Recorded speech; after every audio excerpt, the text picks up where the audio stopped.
Wednesday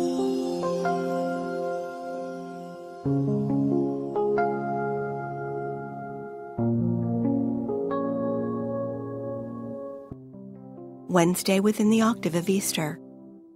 A reading from the Acts of the Apostles. Peter and John were going up to the temple area for the 3:00 hour of prayer, and a man crippled from birth was carried and placed at the gate of the temple called the Beautiful Gate every day, to beg for alms from the people who entered the temple. When he saw Peter and John about to go into the temple, he asked for alms. But Peter looked intently at him, as did John, and said, "Look at us." He paid attention to them, expecting to receive something from them. Peter said, "I have neither silver nor gold, but what I do have I give you. In the name of Jesus Christ the Nazarene, rise and walk." Then Peter took him by the right hand and raised him up, and immediately his feet and ankles grew strong.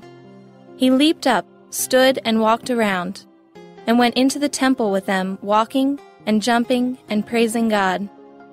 When all the people saw him walking and praising God, they recognized him as the one who used to sit begging at the Beautiful Gate of the temple, and they were filled with amazement and astonishment at what had happened to him.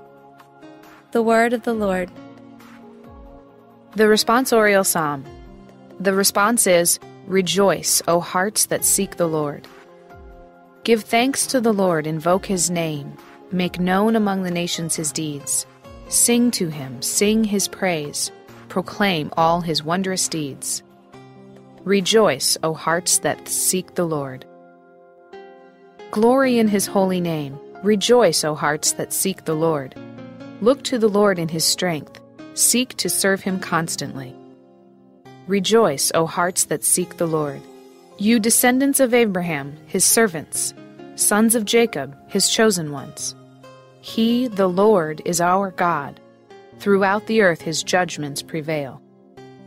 Rejoice, O hearts that seek the Lord. He remembers forever his covenant, which he made binding for 1,000 generations, which he entered into with Abraham, and by his oath to Isaac. Rejoice, O hearts that seek the Lord. A reading from the Holy Gospel according to Luke.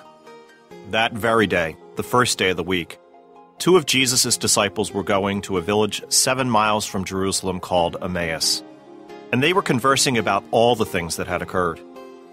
And it happened that while they were conversing and debating, Jesus himself drew near and walked with them, but their eyes were prevented from recognizing him.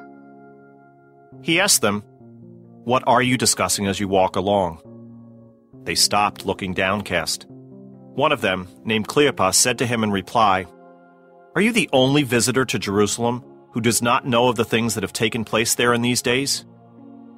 And he replied to them, "What sort of things?"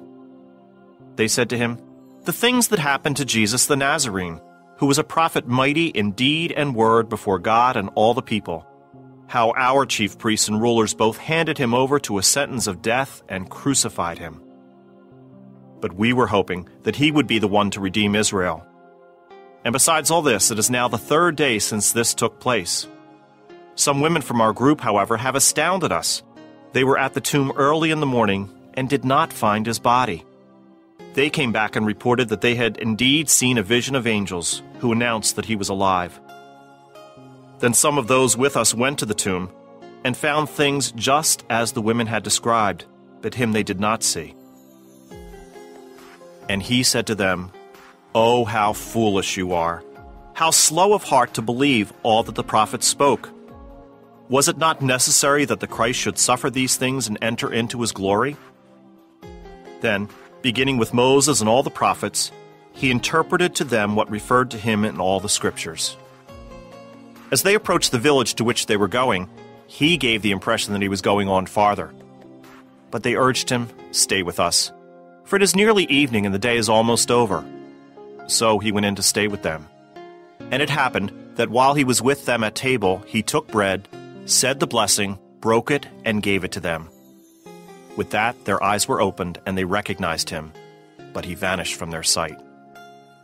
Then they said to each other, Were not our hearts burning within us while he spoke to us on the way and opened the Scriptures to us?"